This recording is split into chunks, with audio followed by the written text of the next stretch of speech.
These spiders are so big that they eat both mice and snakes.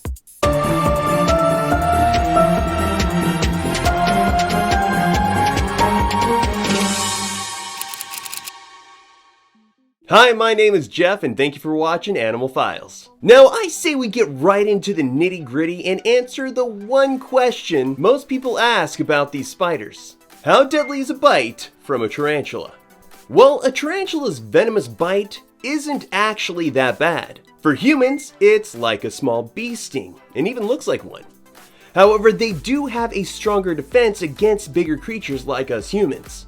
But before we tell you what that line of defense is, if you haven't already, web sling over to that subscribe button and give it a pound, so you don't miss out on future creature goodness. You know what they say, a subscribe a day keeps the spider bites away. Oh, you've never heard that one. Must have been because I made it up. Anywho, let's get to it. Tarantulas have cat-like claws that are at the end of each leg that are retractable. Now around these claws are fine little bristles. Together, these tools help tarantulas to climb trees, walls, and even glass, which is why you want to have a nice tight lid on a tarantula's cage, because they can stick so well to glass that they can get enough leverage to pry lids off of their own enclosures. So always make sure you lock those bad boys down nice and tight. Scientists recently discovered that tarantulas are one of the only spiders that produce webbing from their feet. Most spiders can only produce this silk from their spinnerets located on the back of their abdomens, but tarantulas can make webbing from their spinnerets and their feet.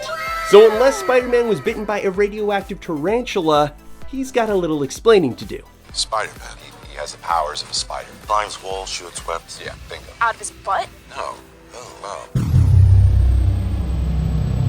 Unlike some other spiders, tarantulas don't use their silk to create intricate webs for catching prey. Instead, they use their silk in other ways. Many tarantulas create silk-lined burrows in the ground. The silk lining helps stabilize the walls of the burrow, preventing collapses and also keeping small invaders from getting inside. Whoa. Look at all this armor! Also, tarantulas set a few trip lines so that if something hits those lines, the vibration lets the spider know if it's small enough to attack and eat, or it's big enough that the spider should run and hide deeper in its house. And on top of everything else, tarantulas also leave silk trails as a way to mark their territory, and they use their webbing as a guide to find their way back to their homes. That's a new spin on the Hansel and Gretel story. Even though they have 8 eyes, vision isn't the strongest sense of a tarantula. What? Tarantulas are covered in fine hair called setae. This setae is all over their body, and although it looks like hair, it's definitely not fur. They use this hair to detect vibrations, airflow, and even the chemical changes in the air. They could close all 8 of their eyes and still be able to detect if you were predator or prey, and whether or not they should run toward or away from you, dodging obstacles along the way. Again, they could do this all with their eyes closed. Wish I had some setae.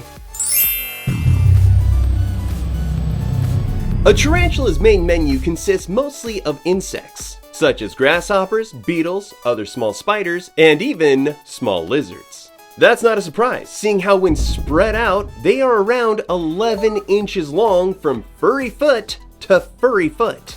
They will attempt to overcome anything of the right size that moves in their range. Larger tarantulas will also eat frogs, toads, fish, lizards, bats, and even rodents and snakes. As some of you know, spiders don't eat like the rest of us. A tarantula's fangs release venom that kills their victim. A chemical in the venom helps dissolve the victim's flesh. Their prey's insides turn into a liquid-like paste that the spider then sucks up. Now that's what I call a protein shake. It's not juice, it's a protein shake. Tarantulas have a very slick digestive system, which allows them to go months or even years without eating. Tarantulas are unique because they don't do much breathing while sitting still. Basically, when a tarantula is not moving, their body is in a type of sleep mode. So if they aren't digging, pouncing on prey, or building their shelters, they aren't using any energy. To rest is to rest, to cease using energy. This is also true of their babies, who can go for extremely large amounts of time without food. All that being said, tarantulas do still need access to water daily. Tarantulas have a very specialized defense mechanism involving hairs called urticating hairs. These hairs are found on the tarantula's abdomen. When a tarantula feels threatened, it can use its back legs to kick or flick these urticating hairs in the direction of the perceived threat. These hairs are barbed and can irritate the skin, eyes, and mucous membranes of potential predators. The affected area that these hairs land on tend to become itchy and sore, and can even cause long-term damage. Oh, that sounds terrible. Why would I want to do that?